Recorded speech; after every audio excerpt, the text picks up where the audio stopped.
5, si no me equivoco. Sí, ¿verdad, hermana? El 5. La hermana lleva más la cuenta que yo, ¿verdad? El número 5 de esta serie de nuestro camino al cielo, hermanos. Gloria a Dios. Y vamos al libro de Efesios capítulo 2. Vamos a leer este pasaje que yo me imagino que lo hemos leído y leído. Yo creo que ya no lo vamos acabando, ¿verdad? De tanto leerlo. Efesios capítulo 2, verso 1. Vamos a leer verso 1 al 3. Gloria a Dios. Y vamos a continuar con este quinto tema. ¿Lo tiene conmigo, Efesios 2? Y Él nos dio vida, para una versión más moderna. Él nos dio vida a nosotros cuando estábamos muertos en delitos y pecados, en los cuales, dice el apóstol Pablo, ahora paso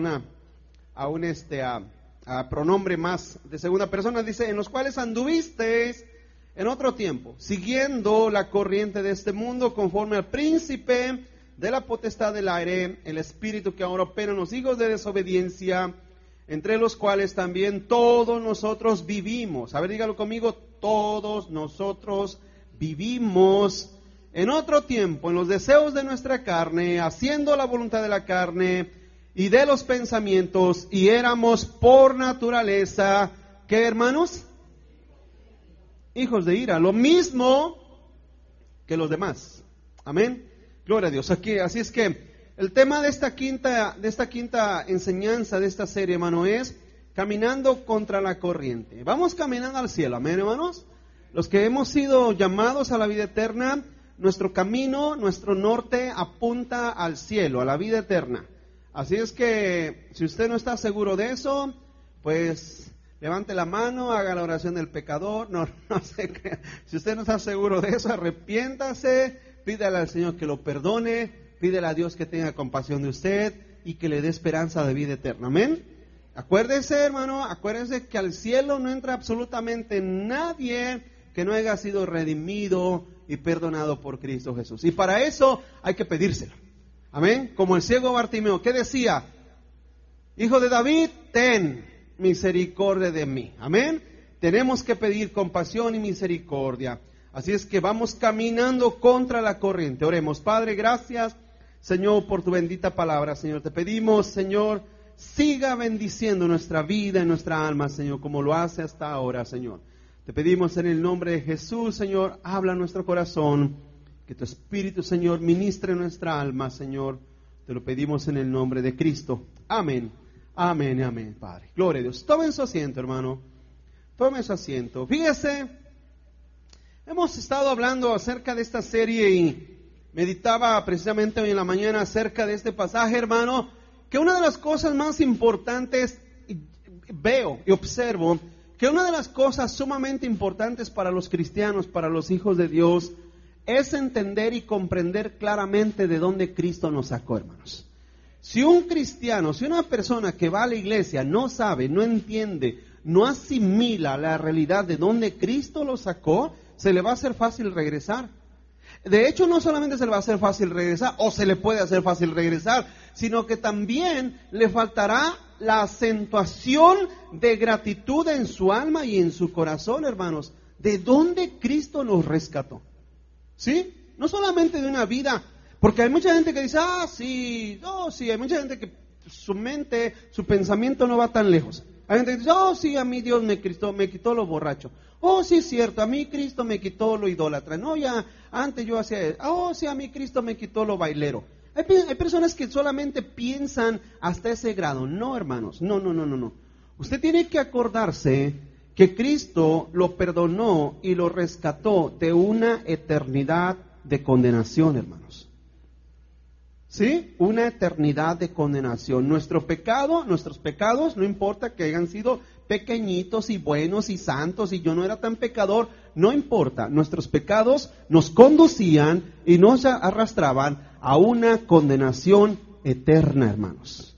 Eterna. Así es que eso es muy necesario que lo tengamos en mente y sepamos, hermano, ¿verdad?, que caminando hacia el cielo, hacia la vida eterna, debemos de vivir agradecidos constantemente. Dice la Escritura aquí, donde acabamos de leer, que fuimos resucitados. Dice, estábamos muertos en delitos y pecados. Dice ahí en el verso 1, hermanos. estábamos muertos. Lo hemos estudiado, lo hemos aprendido muchas veces. Y hermano, es necesario porque, aunque usted no lo crea, hoy en día sigue habiendo mucha gente necia que contradicen las cosas. Dicen, no, el hombre tiene libre albedrío. Estábamos muertos, pero teníamos libre albedrío. La pregunta es ¿cómo? ¿Cómo se puede tener libre albedrío estando muerto? ¿Sí? Entonces, es importante, y vuelvo a decir, es necesario, hermano, que entendamos, ¿verdad?, que esa clase de necedad deben ir desapareciendo de nuestra vida, de nuestra persona, de nuestros pensamientos, porque Jesús, por su gracia y misericordia, nos resucitó y nos dio vida. Hermano, nos dio vida. Semejante a Lázaro éramos. ¿Dónde estaba Lázaro? Muerto. Estaba en la tumba.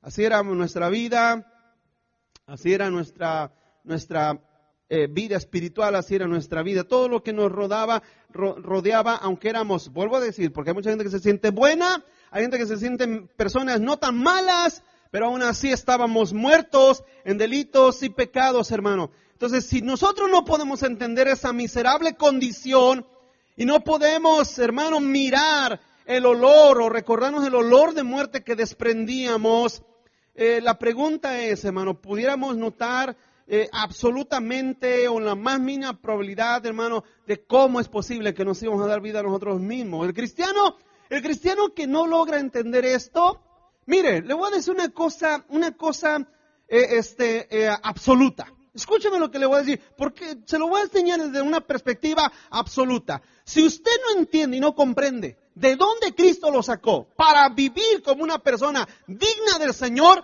es porque usted no ha nacido de nuevo.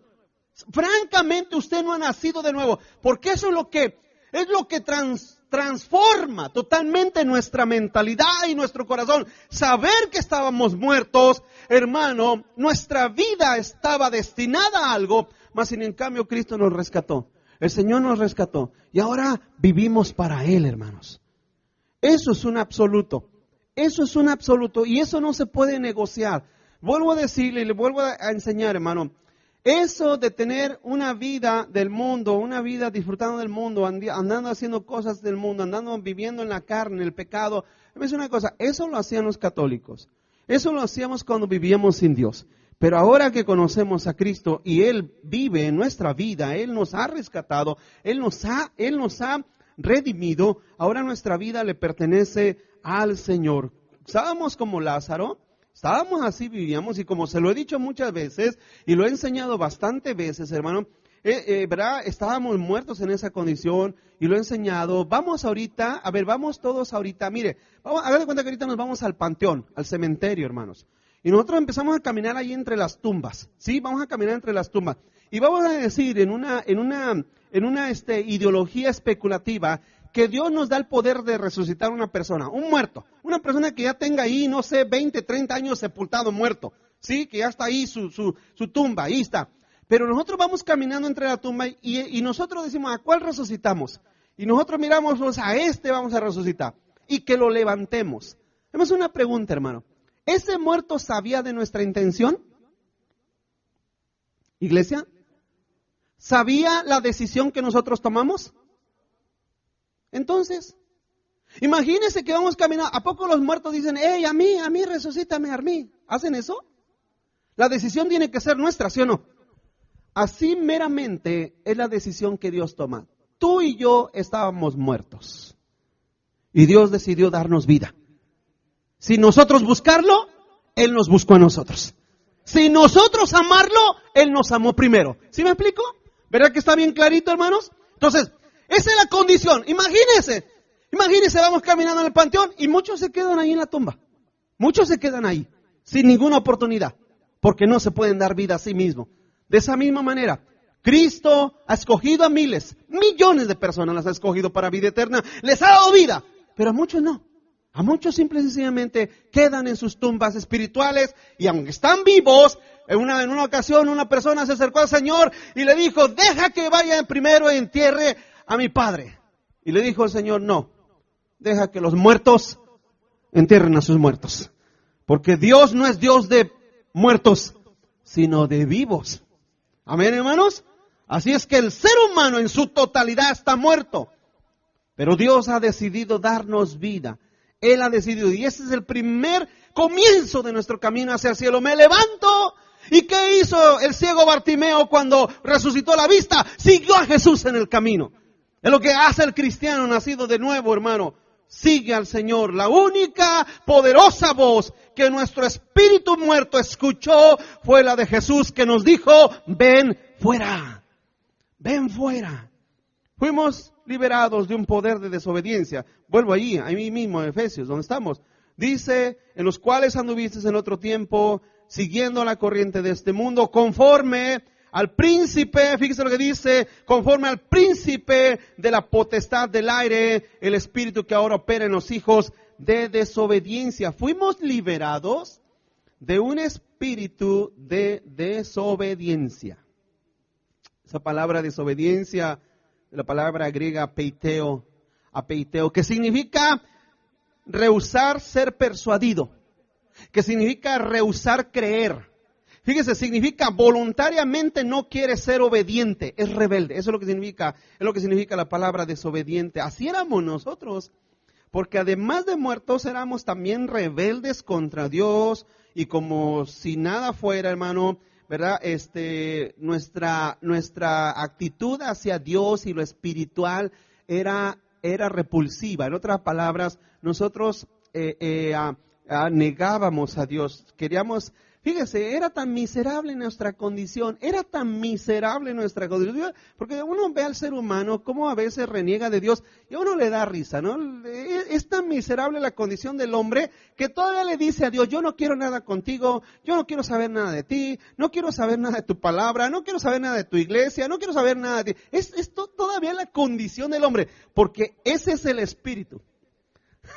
Es el espíritu que empieza a operar en la vida, y que opera, mejor dicho, en la vida del ser humano muerto. ¿Se recuerda la semana pasada hablábamos acerca que caminamos en medio de la oscuridad, hermanos? Donde opera Satanás, donde el príncipe de las tinieblas. Bueno, pues él opera sobre la humanidad. Él opera en una forma, en un poder lógicamente controlado y soberanamente otorgado por Dios sobre el humano. Y el humano en su rebeldía reniega, no acepta la palabra ni la verdad. Sí, hermanos, si mucha gente dentro de las iglesias no la acepta, cuanto más los muertos, o cuanto menos los muertos sin Dios y sin Cristo. Entonces vemos que el Señor nos liberó de eso, nos liberó de ese poder, y sobre nosotros reinaba ese príncipe de esa potestad en el aire. Había un espíritu en nosotros que no dejaba que viéramos la luz de su santo evangelio, hermanos. La luz de su santa palabra. Mire lo que dice 2 Corintios 4, ábralo conmigo, 2 Corintios 4, verso 3. 2 Corintios 4, verso 3 dice, fíjese lo que dice: pero si nuestro evangelio aún aún encubierto, entre los que se pierden está encubierto. O sea, menos lo van a mirar.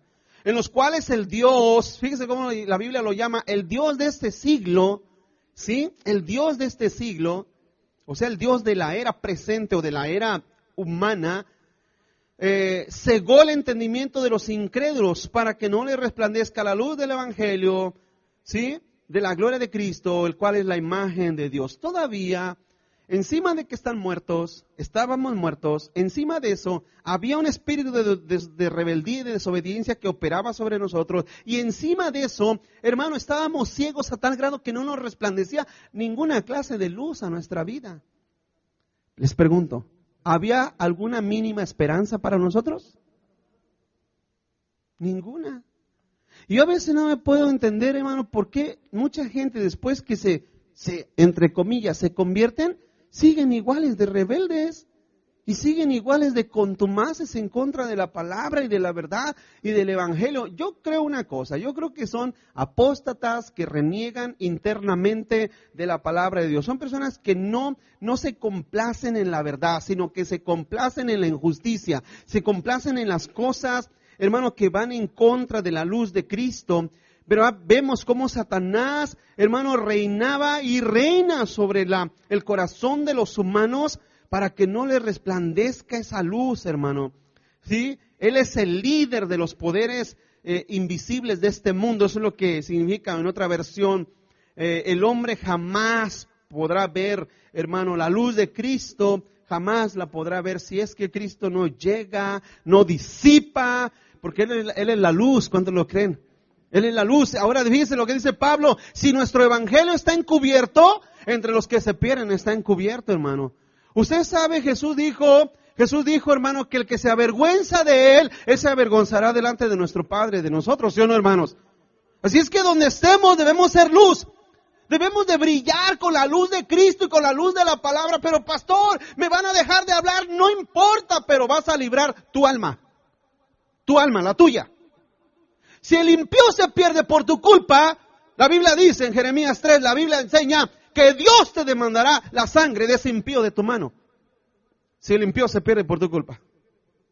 ¿Sí? Mas sin en cambio, si el impío tú le anuncias y le proclaman la verdad, y le proclaman la palabra, y el impío dice, no, yo no quiero nada, y se pierde, el impío pagará sus propias cuentas, pero tú has librado tu alma. Tú has librado tu alma. Así es que por eso dice Pablo, no esconda la luz. Nuestro evangelio debe de brillar para que donde estemos al incrédulo también le brille el evangelio. Pero vuelvo a decir, a veces, hermano, a veces en los trabajos, por pena, por vergüenza, por lo que sea. Fíjense, yo entiendo que hay políticas en trabajos, hay políticas en muchas compañías, que no puedes hablar de religión, no puedes hablar absolutamente de es cierto, hay políticas. Pero no me va a negar, y todos ustedes no me van a negar, que hay espacios donde las políticas de las compañías no tienen absolutamente nada que ver. Por ejemplo, yo digo esto porque yo también trabajé secularmente, hermanos. Y dígame una cosa, había espacios en el lonche donde las personas se acercaban y me preguntaban. Yo no desperdiciaba esa oportunidad, les hablaba el evangelio, les hablaba la palabra de Dios. Y gente hubo que se convirtió, llegaban a la iglesia y se convertían al Señor. No es una cosa, porque nosotros nunca debemos de esconder lo que somos, hermano. Lo que somos, lo que Dios nos ha dado. Fuimos liberados, volviendo a Efesios 2, fuimos liberados de los deseos de la carne. Fíjese lo que dice ahí en el verso en el verso 3 dice, entre los cuales también todos nosotros vivíamos en otro tiempo, en los deseos de nuestra carne, haciendo la voluntad de la carne y de los pensamientos, hermanos. ¿Sí? Fuimos liberados también de los deseos carnales que están inclinados hacia el mal. ¿Sí? El poder de la carne, de la cual el ser humano no puede librarse. Dicen los adictos a la droga o al alcohol o a lo que sea, dicen yo tengo fuerza de voluntad. Fíjense, yo me recuerdo que estaba niño, yo tengo un hermano que es alcohólico, un hermano mayor, como 2 o 3 hermanos más arriba que yo, él es alcohólico. Y yo me recuerdo cuando estaba niño, hermano, yo estaba chico, y él ya era un hombre ya quizás entre sus 24, 25 años, yo estaba chico, quizás unos 8, 9 años, y él siempre decía, no, dice, yo tengo fuerza de voluntad, y yo cuando quiera dejo este vicio. Hermano, después de ya casi 40 años, unos 35 años, todavía sigue el hombre atado al vicio. El hombre no tiene fuerza de voluntad. ¿Cuántos aquí entienden que la carne la carne es como un ancla? ¿Sí? La carne es como un ancla. ¿Qué hace el ancla? ¿Verdad? Déjame una cosa, y todos lo sabemos. Si uno sigue los deseos de la carne, ¿a dónde nos llevan? Pregunto, hermano, ¿acaso los deseos no están en la carne todavía? Pero no los obedecemos. Esa es la libertad que el Señor nos dio. La libertad de que aunque esos deseos siguen en nuestra vida, en nuestra carne, pero no los seguimos. No los obedecemos. No los obedecemos. ¿Sí? Como les he explicado en otras ocasiones. Usted tiene sed. Y yo en este calorcito, ¿qué dice? Ay, ¿qué haré? ¿Me echaré una cervecita o tomaré agua? La carne carnal, ¿cuántos dicen amén? Sí, la carne carnal te va a querer guiar a lo que no es adecuado. Pero el espíritu, espiritualmente Dios nos ha dicho, ¿sabes qué? No. Tanta agua de limón que hay, ¿cuántos dicen amén? Tanta agua de horchata que podemos hacer, ¿sí o no, iglesia? ¿Qué es eso de andar emborrachándonos? No, es que la cervecita para la calor y que una cebada te ayuda. Sí, te ayuda. Ya que estés en el infierno, a ver si lo tomas como ayuda. Porque no es así, iglesia. La carne siempre va a buscar los deseos carnales. Pero el Señor por eso nos ha dado el poder sobre la naturaleza carnal, hermanos.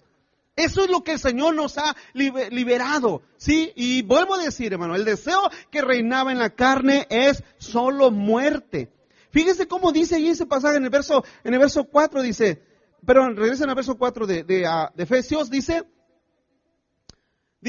entre los cuales también todos nosotros vivimos en otro tiempo en los deseos, fíjese, no eran los deseos espirituales, eran los deseos de la carne, hermanos. Los deseos de la carne, no teníamos decisiones y nuestro libre albedrío era un chiste solamente, era un chiste de mal gusto. La carne solamente decidía por lo malo y lo perverso. Jesús en su poder y su gracia nos da libertad de esos deseos que siguen luchando, pero ya no estamos anclados a ellos.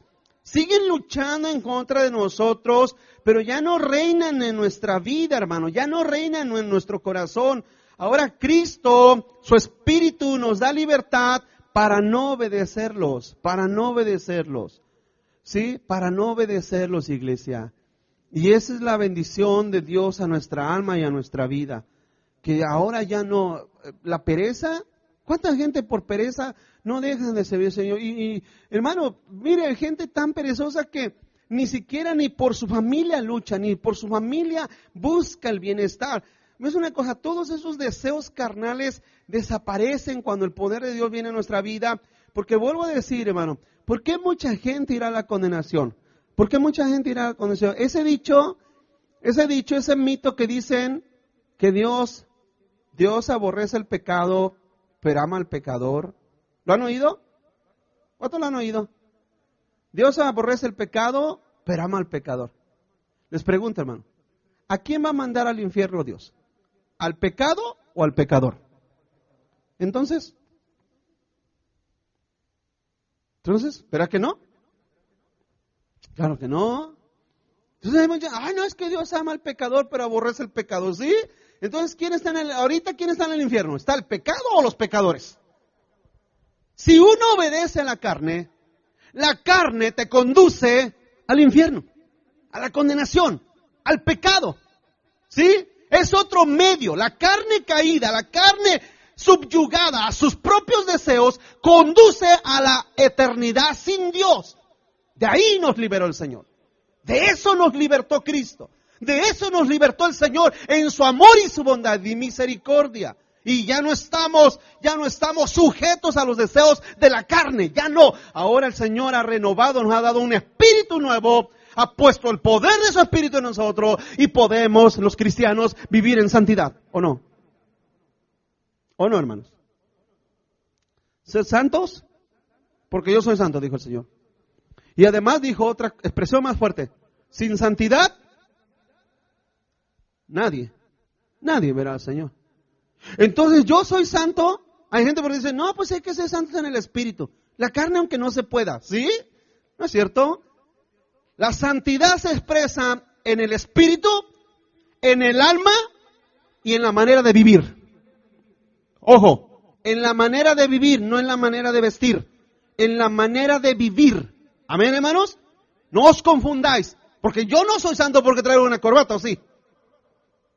Si fuera así, hermano, ya la pericia de la santidad. La semana pasada así. Pero es una cosa. La santidad no se expresa en la manera de vestir, sino en la manera de vivir. Y la integridad no es la manera de vestir, sino en la manera como vives cuando nadie te mira. Eso es la integridad y la santidad de los hijos de Dios. Pues el Señor nos da santidad, no solamente espiritual, no solamente para mantener nuestro espíritu, nuestra alma santo de pecados internos, y no solamente de pecados doctrinales y de tantas herejías, sino que también nuestra carne, hermano, vive y lucha por vivir una santidad constante delante del Señor. Y como les decía la semana pasada, o no me acuerdo ya tanto que les predico, ya no me acuerdo ni cuándo se los dije, pero les decía, hermanos, que si usted se complace más en las tinieblas, si usted que se complace más con los incrédulos, si usted se complace más con los inconversos que con los hijos de Dios, sospechamos, es pura sospecha, amén, no nos tome a cuenta, pero sospechamos que usted vive en tinieblas, que a usted no le ha amanecido. Porque la Biblia enseña claramente que la santidad, hermano, habita entre los hijos de Dios. ¿Por qué? Porque es ahí donde habita Dios. ¿Cuántos dicen amén? ¿No? Hermanos, se supone que si se reúne el pueblo de Dios, la iglesia del Señor, en santidad y temor, Él dijo, donde 2, 3 se congreguen en mi nombre, ahí estaré en medio de ellos. Entonces, ¿qué es? Ya miramos todo eso, ya lo miramos. La santidad, el Belial con Satanás no se llevan, la inmundicia con la santidad no compaginan, no. ¿Verdad? La luz con las tinieblas no se llevan. Nuestro camino al cielo nos lleva, hermano, una vida libre del poder de la carne. Del poder de la carne. Hace poquito leí una frase que me fascinó, me gustó mucho. Decía, no, voy a tratar de recordar porque no me recuerdo muy bien, decía, el pecado y el cristiano no se llevan bien, no son nada de parientes. De vez en cuando podrán por ahí encontrarse, así decía, o sea, dándose a entender a veces de las caídas de los que de vez en cuando podrán encontrarse, pero jamás van a poder vivir juntos. Y es una verdad. Hermano, el pecado, nosotros debemos de huir. ¿Qué le dijo Pablo a Timoteo? Huye de las pasiones juveniles. Huir del pecado. ¿Qué hizo José cuando quería ser violado por la esposa de Potifar? ¿Qué hizo José? Huyó. El cristiano debe de huir del pecado. No debe de andar toreándolo. No debe de andar toreando. A ver, cervecita, a ver, tiéntame. ¿Sí? A ver, vecina, tiénteme. ¿Cuántos dicen amén, hermano? ¿Sí? Fíjense, hace poquito leía la frase de un cantante, pero súper famosísimo, hermano. Pero súper famosísimo. ¿Sabe lo que dice este tremendo? A veces uno no se pone a oír esas cosas y dice, Señor, ¿de dónde le salen tantas burradas a estas personas? Decía este hombre, dijo, porque él dice que el sexo es la conexión del hombre con Dios, hermano.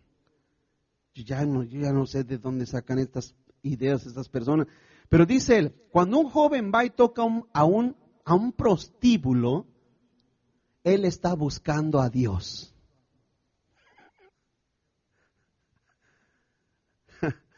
O sea, ya no es ni la iglesia, hermanos. O sea, en vez de decir, cuando un joven viene y toca a la iglesia, está buscando a Dios, ahí más o menos se la pudiéramos creer, ¿no, hermanos? Pero el hecho de que diga que un joven que va y toca un prostíbulo, la puerta de un prostíbulo, está buscando a Dios, pregunta, hermano, ¿no vamos de mal en peor? ¿No van de mal en peor? Y se lo voy a enseñar, además, algunos que estamos conectados a Facebook, lo voy a poner para que vea quién lo dijo, hermano. No me vaya a pensar que lo estoy inventando. Él lo dijo y ahí lo puso y lo enseñan. Su hijo acaba de enseñar que Dios se hizo ateo. Estando en la cruz, que se hizo ateo su hijo. No, hermano, vuelvo a decir, y hay muchos cristianos, muchas personas, ya se me quiere quitar esa maña de decirles cristianos. Ya no quiero decirles, Señor, ayúdame a ya no decirles cristianos a las personas que van a las iglesias. Ya no quiero, estoy luchando en contra de eso. Ya no quiero llamarles cristianos a las personas que van a las iglesias. Yo les quiero llamar a las personas, así sencillo, a las personas que van a las iglesias. Porque hoy en día ya no se sabe quién es cristiano, hermanos. Así es que las personas que van a las iglesias, que no ponen atención a la doctrina, a la enseñanza, hermano, se tragan y se comen todos esos cuentos, hermanos. Se los comen y ahí están embelesados con esa miel mortal. Y bueno, fuimos librados de la ira de Dios. Fíjese lo que dice ahí en el verso 3, dice, estábamos puestos a los deseos de la carne, haciendo la voluntad de la carne, no solamente pensándola, también la hacíamos, y de los pensamientos de ella. Y dice ahí mismo en la última frase, y éramos por naturaleza, fíjese, hermano, hijos de ira, lo mismo que los demás, éramos hijos de ira. De eso nos libró el Señor. ¿Cuántos dicen amén, hermano? Hijos de ira. Hay un pasaje que dice que no escaparán. Dice, ¿qué pasa cuando una persona Ya lo hemos estudiado y dicho en otra ocasión. ¿Qué pasa cuando una persona rechaza el Evangelio? ¿Qué pasa? ¿Qué sucede? Lo hemos mirado en otras ocasiones. Juan 3:36. Juan 3:36, mire lo que dice.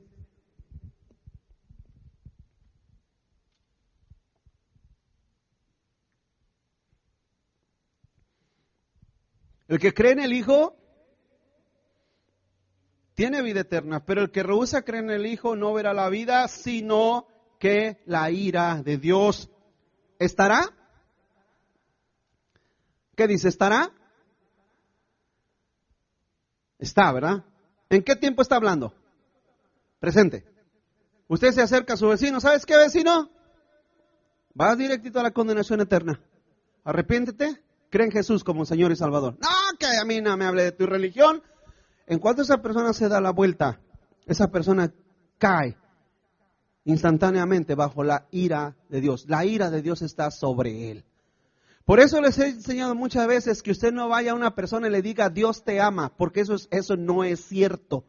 Eso no es cierto. Usted dígale, simplemente llámelo al arrepentimiento, porque aquí lo miramos, ahí lo dice, que si una persona no está bajo la fe en Cristo Jesús, si no está bajo la fe de Cristo Jesús, aquí no existen términos medios ni términos neutrales. Aquí o eres blanco o eres negro. ¿Cuántos dicen amén? Qué radical, ¿verdad? Ay, ¿qué dirá? Qué radical, pastor. Hay personas que dicen, no, viene arrancapescuezos. Hay personas que dicen, no, el pastor viene arrancapescuezos con sus hermanos. Pero déjeme decir una cosa. Jesús dijo en una ocasión, el que no es conmigo, ¿qué dijo? ¿No lo dijo eso el Señor? El que no junta conmigo, ¿qué hace? Fíjese, ¿qué usted hace? Usted está juntando ahí sus piedritas, sus conchitas ahí en la orilla del mar. Usted las está juntando y llega otro. El que no es conmigo, dijo Jesús, el que no es conmigo es contra mí. El que no junta conmigo desparrama. ¿Dio punto medio? ¿Dio un terreno neutral el Señor? No. Dijo, o eres blanco o sencillamente eres negro. No hay opciones. No hay opciones, y esas no las ponemos nosotros, porque hay gente que dice, mire, hay personas que piensan que nosotros reeditamos el Evangelio y lo hacemos así de duro y así de difícil. Hay personas que piensan que son nuestras ideas. No es una cosa, hermano, ahí está el verdadero problema con las muchas gentes. Ahí está el verdadero problema, que su ceguera es tanta que no alcanzan a entender y a distinguir lo que Dios dice en su palabra, hermanos. Pero es una cosa, o éramos, o somos hijos de Dios, o somos hijos de ira. Ahí lo acabamos de ver. El que cree en el Hijo, ¿qué tiene? Tiene vida eterna. El que cree en el Hijo tiene vida eterna. El que rehúsa creer en el Hijo, ahí claramente dice, no verá la vida, sino que la ira de Dios está sobre él. No dice estará, está. Por eso, ¿por qué nosotros la libramos, hermanos? ¿Por qué nosotros la libramos? A ver, ¿por qué los que han creído en Jesús, por qué la libramos? Haga de cuenta que cae un rayo allí, a 10 pies. ¿Por qué la libramos? ¿Por qué la libramos? ¿Usted ha visto esos videos donde las personas la libran con los rayos? Que le están así como que están en medio de la tormenta grabando y de repente cae el rayo allí y se ve la llama de electricidad, ¿verdad? Un tronco enorme que cae del cielo y cae ahí, la persona hasta bota para atrás de la fuerza tan grande de voltios que cae ahí. Y la gente que mira el video dice, ¿saben qué? Se libró de milagros, ¿sí o no, hermanos? ¿Por qué la libramos nosotros? Porque esa ira que es derramada sobre el ser humano, en los escogidos fue derramada en Cristo Jesús, en la cruz del Calvario. Dios depositó su ira en Jesús. ¿Para qué? Para que sobre nosotros hubiera gracia y misericordia, hermanos. ¿Sí me explico? Lo que nos tocaba a nosotros, le tocó a Jesús. Y lo que le tocaba a Jesús, nos tocó a nosotros. A nosotros nos tocaba ira, pero Jesús la llevó en la cruz. A Jesús le tocaba amor y gracia, pero le tocó la ira para que nos diera gracia y amor a nosotros. ¿Sí entienden, iglesia? Así es que la libramos. No por buenas obras que nosotros hagamos, no porque seamos buenos, hermanos. La libramos por su bondad, su misericordia, por su elección. ¿Cuántos dicen amén? Por Él. Así es que la ira de Dios que me tocaba a mí, Jesús la llevó. Somos librados de la ira venidera. Dice 1 Tesalonicenses 1, 1 Tesalonicenses capítulo 1, verso 9, dice: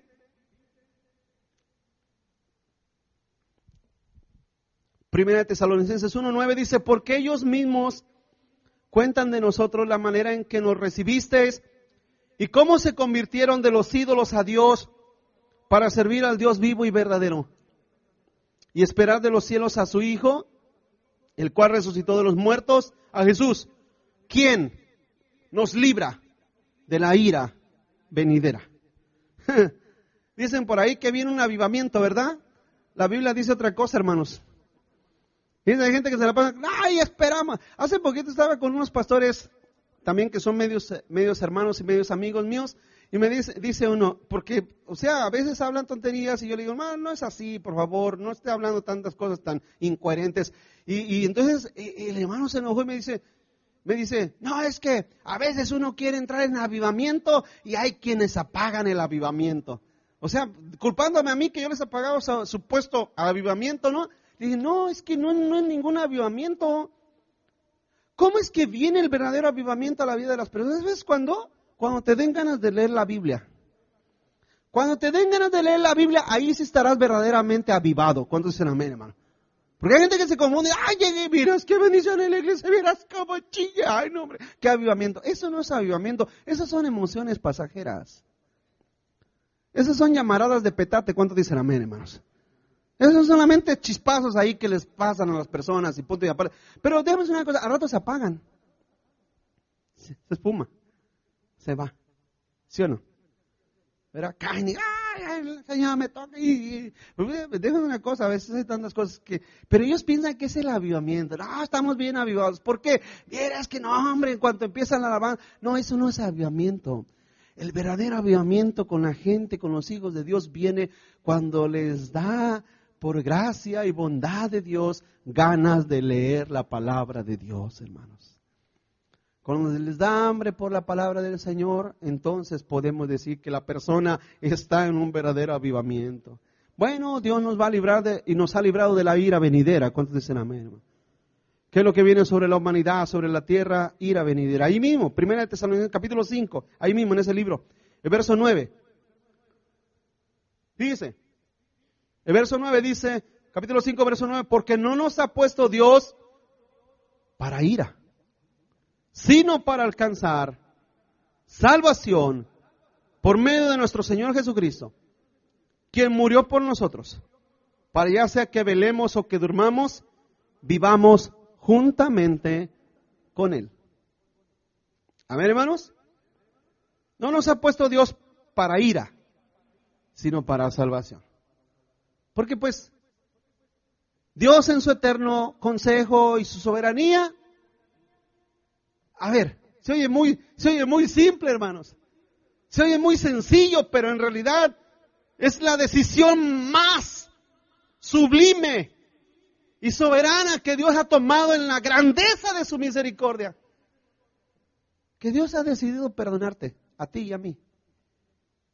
Ha decidido, lo ha decidido. Y cuando estoy hablando que lo ha decidido, es que ya no hay absolutamente nada que nos traiga condenación cuando nosotros estamos en Cristo. No, Él ha decidido salvarnos y redimirnos y no nos ha puesto para ira, sino para alcanzar salvación y vida eterna por medio de Cristo Jesús, hermanos. Dice Apocalipsis capítulo 11, verso 18. Fíjate lo que dice el Señor, hablando de la ira que vendrá sobre la tierra, de la cual el Señor nos ha librado, aunque vamos caminando nosotros. Dice Apocalipsis 11, Y se iraron las naciones, y tu ira ha venido, y el tiempo de juzgar a los muertos, y de dar galardón a tus siervos los profetas, a los santos, y a los que temen a tu nombre, a los pequeños y a los grandes, de destruir a los que destruyen la tierra. Un día se desatará la ira de Dios sobre la tierra.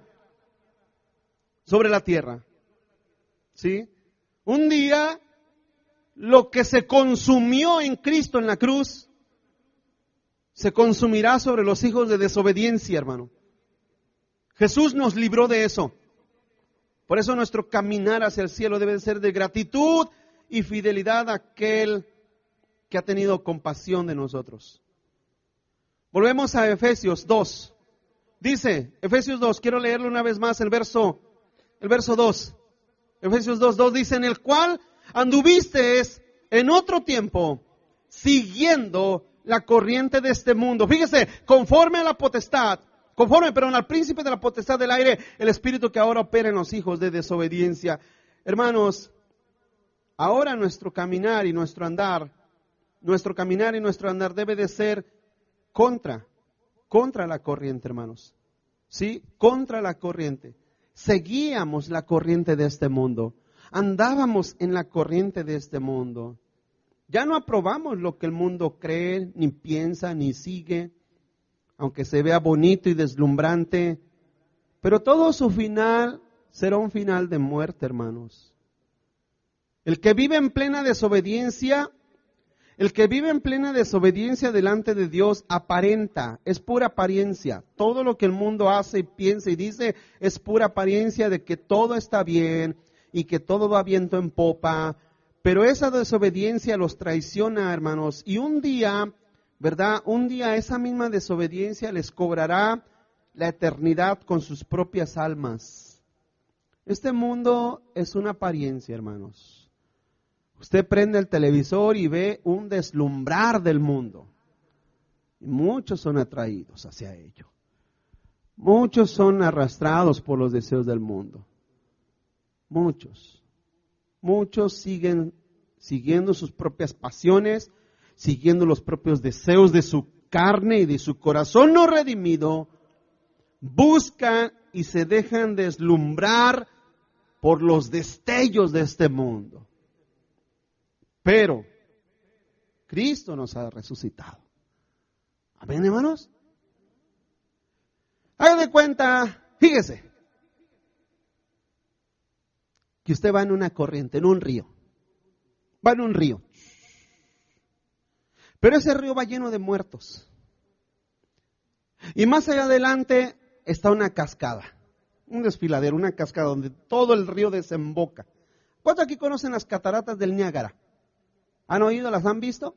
Son enormes, ¿verdad? Ese río viene y todo cae. 4,000, 5,000, 10,000 pies de altura, no sé, pero cae. Pero entonces usted va ahí muerto también y de repente despierta. Despierta. Y usted mira hacia adelante y mira el cauce del río y alcanza a vislumbrar la cascada. ¿Qué haría, hermanos? ¿Qué haría usted? ¿No nadaría usted contra corriente? Usted dirá, pues lógico, pastor, a nadar contra corriente, ¿verdad? No nos dejaremos arrastrar por la corriente, ¿verdad que no? Pues es lo que dice aquí, hermanos. Este mundo es una corriente de muertos. ¿Cuántos dicen amén? Y ahí vamos. Pensábamos que todo está... ¿Sabe por qué pensábamos? ¿Por qué se nos hacía normal? Porque ¿qué diferencia siente un muerto? Hermanos, nada. Un muerto no percibe absolutamente nada. Mas sin en cambio ahora Cristo nos ha resucitado, ¿verdad? Dice la Biblia. Nos ha dado vida. Y ahora vemos eso. ¿Sabes qué? No, ya. Ahora voy a luchar contra corriente. Y no me voy a dejar arrastrar. Por eso nuestros pensamientos, nuestros conceptos, nuestros argumentos, nuestra enseñanza, nuestra manera de vivir es contra el mundo, hermanos. Contra la manera que el mundo vive. Y déjeme decir una cosa, y ahorita lo vamos a leer, Pedro lo dice, y como se les hace cosa extraña, pues los ultrajan. Los ultrajan. De repente imagínese que usted llega un domingo, llega un lunes al trabajo. Llega usted un lunes al trabajo. Usted llega normal a su trabajo. Y pues usted está ahí con sus amigos, camaradas, compadres y quién sabe qué tantos vivía y usted con ellos. Y usted de repente ahí pues llega el lunes en la mañana y llega sudando usted o llega contento. Ah, Señor, gracias porque me has dado vida eterna. Porque yo no sé por qué casi siempre los que se salvan en domingo, ¿verdad, hermanos? Pero bueno, o sea, llega usted el lunes y usted dice, Señor, gracias por esos alimentos. Yo te aseguro que tus compañeros dicen, ¿qué? Espérate tantito, ¿qué estás haciendo? Si tú eres el más maldiciente que todos nosotros, si tú eres el más pornográfico de todos, ¿qué te pasa? Imagínese, hermano, imagínese la carrilla, la burla, los oprobios. ¿Cuántos se recuerdan de eso, hermanos? Cómo el mundo, lo primerito que nos empezó a atacar, el cambio. Ahora, si no te atacan porque no han visto un cambio, amén. Es la verdad. Si no te tiran hasta por debajo de la lengua, es porque no te has convertido y no ven ningún cambio en ti. Pero lo primero que hace el inconverso cuando mira el cambio de vida en ti es ultrajarte, burlarse de ti, decirte que eres un hipócrita, que eres un mentiroso. Está bien, a veces hasta se ponen de acuerdo, te dicen, déjalo. Esos son pataletas. Al ratito se va a hacer otra vez como nosotros, vas a ver. Y el mundo empieza en contra de ti. ¿Por qué, hermanos? Pues porque ahora vamos contracorriente. Vamos nadando en contra de la corriente. Ahora déjeme decir una cosa, ¿a poco no es más difícil ir contra la corriente que dejarse llevar por la corriente? Entonces el mundo van hasta nadando de patito, hermanos. Ellos sí van nadando de muertito, ¿verdad? Van nadando de muertito hacia su condenación. ¿Sí? Y te dicen, ¿qué te pasa? ¿Estás loco? ¿Qué traes? Vas para allá. Es para acá, te dicen todos. Es para acá. ¿Por qué vas a dejar la religión de tu abuelita? ¿No? Es lo primero que te dicen, ¿verdad? ¿Por qué vas a dejar mira, nuestra madrecita la Virgen, ¿ya la vas a traicionar? Ah, entonces no eres mexicano. Es lo primero que te dicen. Es para acá, te dicen. ¿Qué? ¿Ya no va a llegar la happy hour el viernes? ¿Ya no vas a ir con nosotros? ¿Ya no vas a ir con nosotros? ¿Ya no te vas a ir con nosotros de parranda? Es para acá, te dicen ellos. Y como te ven contracorriente, y déjenme decir una cosa, la mera verdad, a veces como cristianos vamos nadando contracorriente y vamos apenas avanzando un centímetro. ¿Cuántos dicen amén? Vamos de pulgada en pulgada. ¿Cuántos dicen amén? Porque la corriente es dura. Pero ¿saben qué, hermanos? No me importa avanzar una pulgada por día, pero es hacia el cielo y hacia la vida eterna, hermanos. Que avanzar metros y metros y metros, es más, hasta kilómetros. Es más, hay gente que te echa carreritas al infierno. ¿De verdad? Carreritas al infierno. A ver, compadre, ¿cuánto se avienta? Echan carreritas al infierno. Es una cosa, hermano. No importa que avancemos pulgada a pulgada, pero es contra la corriente. ¿Cuántos dicen amén? El mundo dice, no, es para allá. Cristo dice, no, hacia allá. Amén. Y su palabra apunta hacia allá. Hacia la vida eterna, hermanos. Hacia la gloria de Dios. Así es que es muy importante. Dice, vamos a 2 Corintios. Ya terminamos casi. 2 Corintios capítulo 10. Fíjese.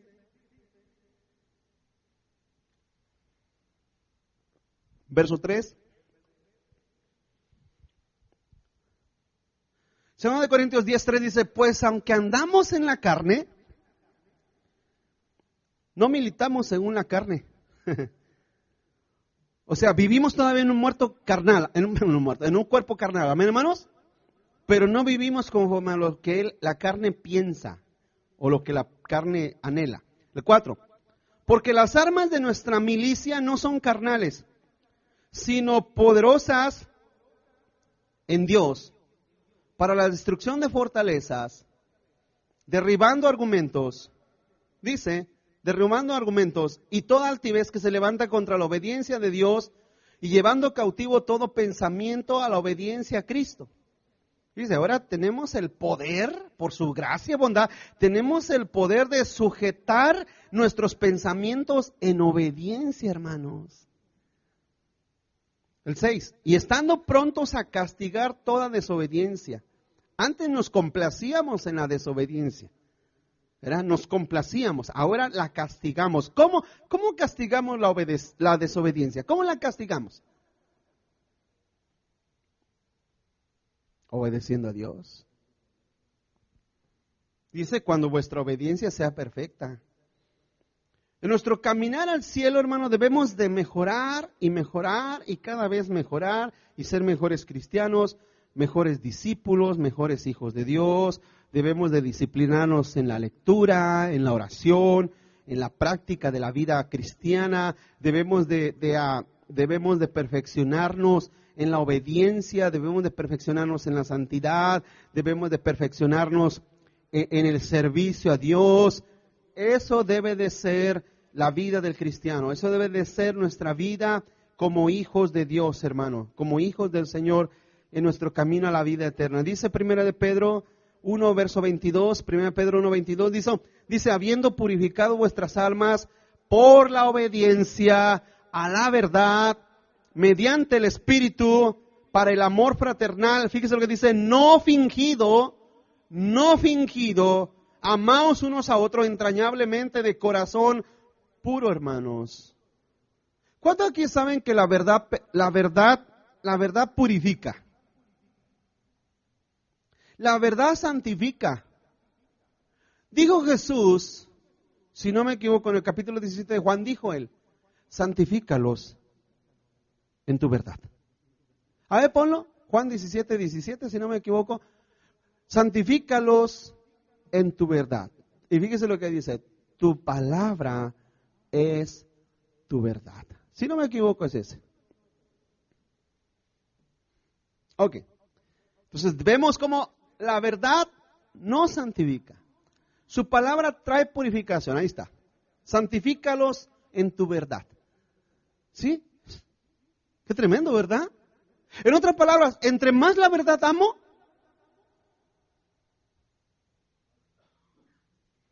a ver, hermanos, ya los agarré en curva aquí.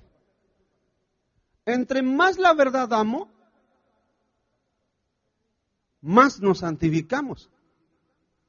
Entre más la verdad yo obedezco, más me santifico. Ahora la pregunta es, entonces, ¿por qué muchas personas que van a las iglesias, ¿por qué no logran santificarse?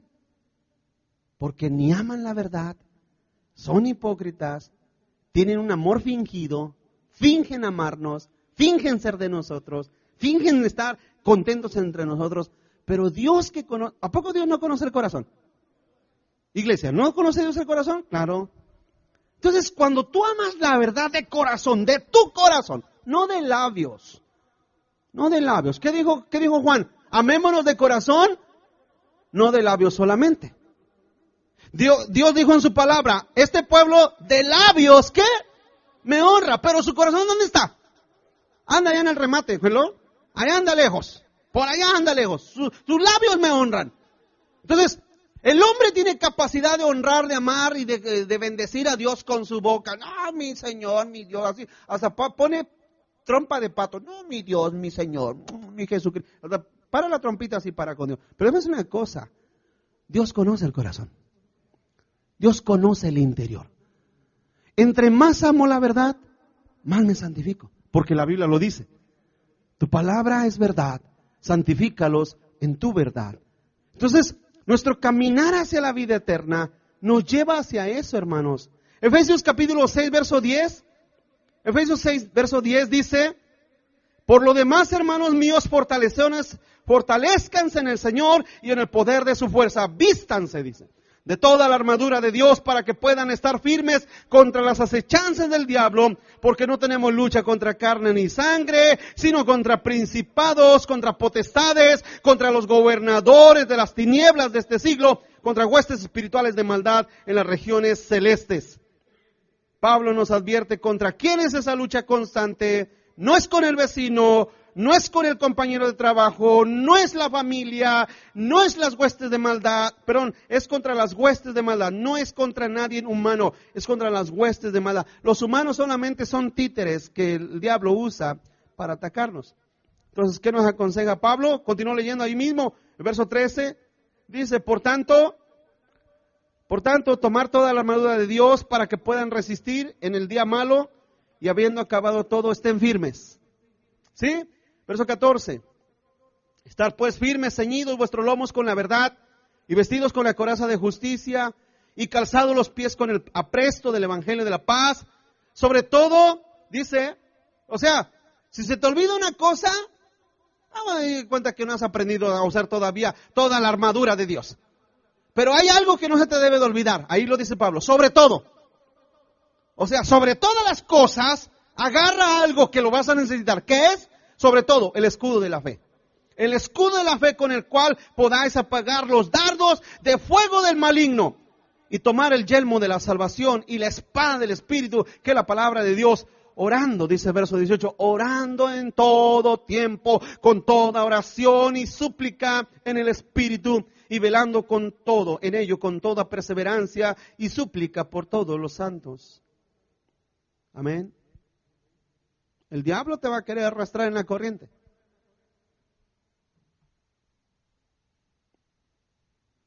Porque, imagínese, hermano, ir contra la corriente no significa también cansancio.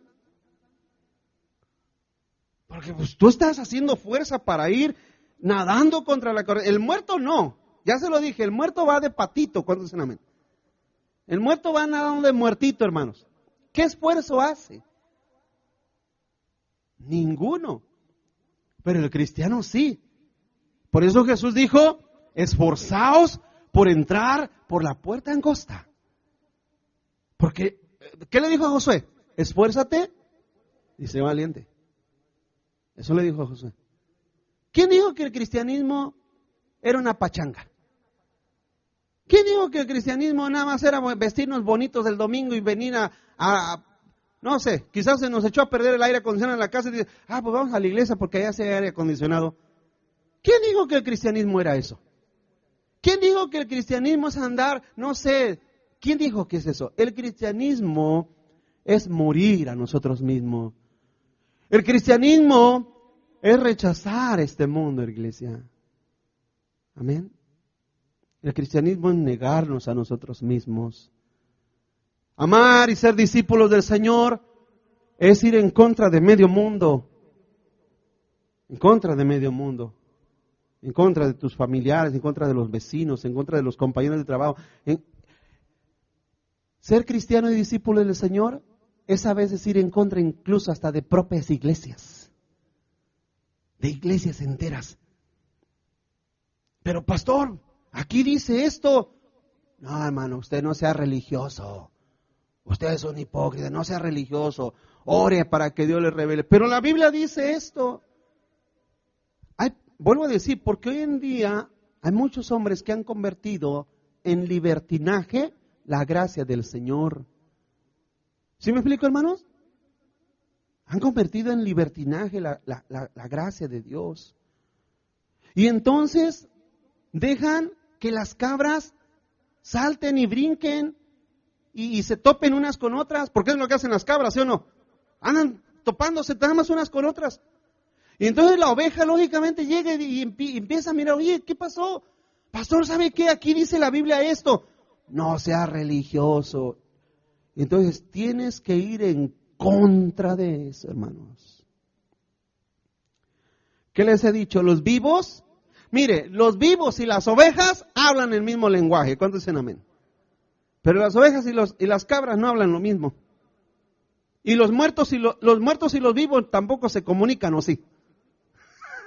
¿Verdad que no?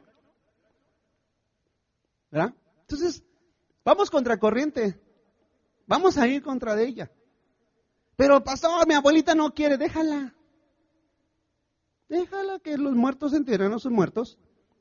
Pero pastor, mi esposa no quiere. Entrégala al Señor, ¿cuántos dicen amén?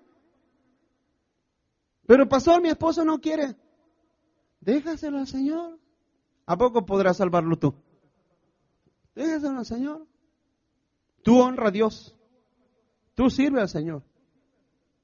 Hermanos, cuando uno no puede cambiar las circunstancias, uno tiene que entender que tiene que luchar en contra de la corriente. Vamos a leer el pasaje que les dije, 1 de Pedro 4. Ya termino aquí. De todas maneras, afuera está muy caliente, hermanos. ¿Qué tanto apuro de salirse para afuera? Están hirviendo allá afuera. Qué tan a gusto que están. Es más, ahorita nos dormimos todos. No se crean. 1 de Pedro 4, verso 4. Dice, a estos les parece cosa extraña que vosotros no corran con ellos en el mismo desenfreno de disolución y los ultrajan, dice la Biblia. Pero ellos darán cuentas al que está preparado para juzgar a los vivos y a los muertos. Porque por eso también ha sido predicado el evangelio a los muertos. Fíjese, a los muertos espirituales, para que sean juzgados en carne. Ahí, según los hombres, en otras palabras, Dios no va a mandar al infierno al pecado. Va a mandar al infierno al pecador. ¿Cuántos dicen amén? Dice, ¿dónde estamos? A la última frase, dice, pero vivan en espíritu según Dios. Dios juzgará a los vivos y a los muertos. A los muertos a condenación eterna y a los vivos a vida eterna, hermanos. Nosotros, nuestra vida, nuestra persona, un día pasaremos por el tribunal de Cristo. Un día nos pararemos ante el tribunal de nuestro Señor. ¿Sí? De nuestro Señor y Salvador. Y no seremos juzgados para condenación, sino solamente para recibir o para no recibir galardón. Pero los muertos que murieron sin Dios, hermano, les espera el juicio eterno. Pero fíjese, ahí la Escritura nos enseña, aquí lo acabamos de leer en el verso 4, que a ellos les parece muy extraño que ya no te emborrachas con ellos y que ya no te vas a cantarle mañanitas a la Virgen cada 12 de diciembre. Lo miran muy extraño, ¿verdad? Miran muy extraño eso. Que ya no maldices, que ya no mientes.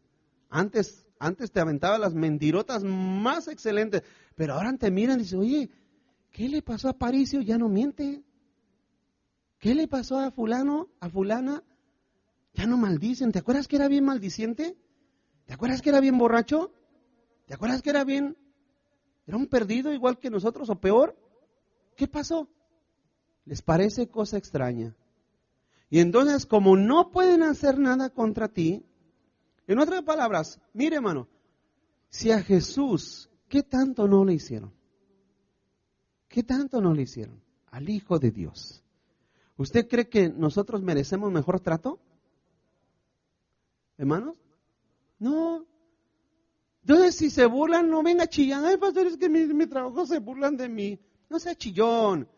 Agárrese del Señor y siga adelante. ¿Cuántos dicen amén, hermanos? No, es que mi familia, no sea chillón. Bájese los pantalones. ¿No dice la Biblia que ceñíos vuestros lomos con la verdad? Eso dice la Biblia. Ahí lo leímos en Efesios 6. Ceñíos los lomos con la verdad. Cíñase y camine hacia adelante. Sea valiente. Amén. Tengamos valor. El mundo es lo que va a hacer. Es lo que va a hacer el mundo. Va a querer ultrajarnos, burlarse de nosotros. Pero nosotros vamos, tranquilos, hermanos. ¿Cuántos dicen amén? Tranquilos. Hermano, usted vaya cantando. Señor, yo te adoro. Yo te bendigo. Y adiós, muertito. Ya te siga adelante. ¿Cuántos dicen amén? No importa que te quieren jalar de un pie. Espérate, órale. ¿Sí? Porque a veces te quieren jalar de un pie, ¿verdad? Vente a las chelas. No, sáquese por ahí, órale. Líbrese del pecado. Libre del pecado. Usted tiene una meta, tiene un fin, tiene un futuro que está en Cristo, hermanos. Amén. Los veo bien desesperados. Ok, ahorita los voy a echar al calor allá afuera. Vamos a terminar para. Los veo desesperados por irse, hermanos, pero vamos a orar. Vamos a darle gracias al Señor.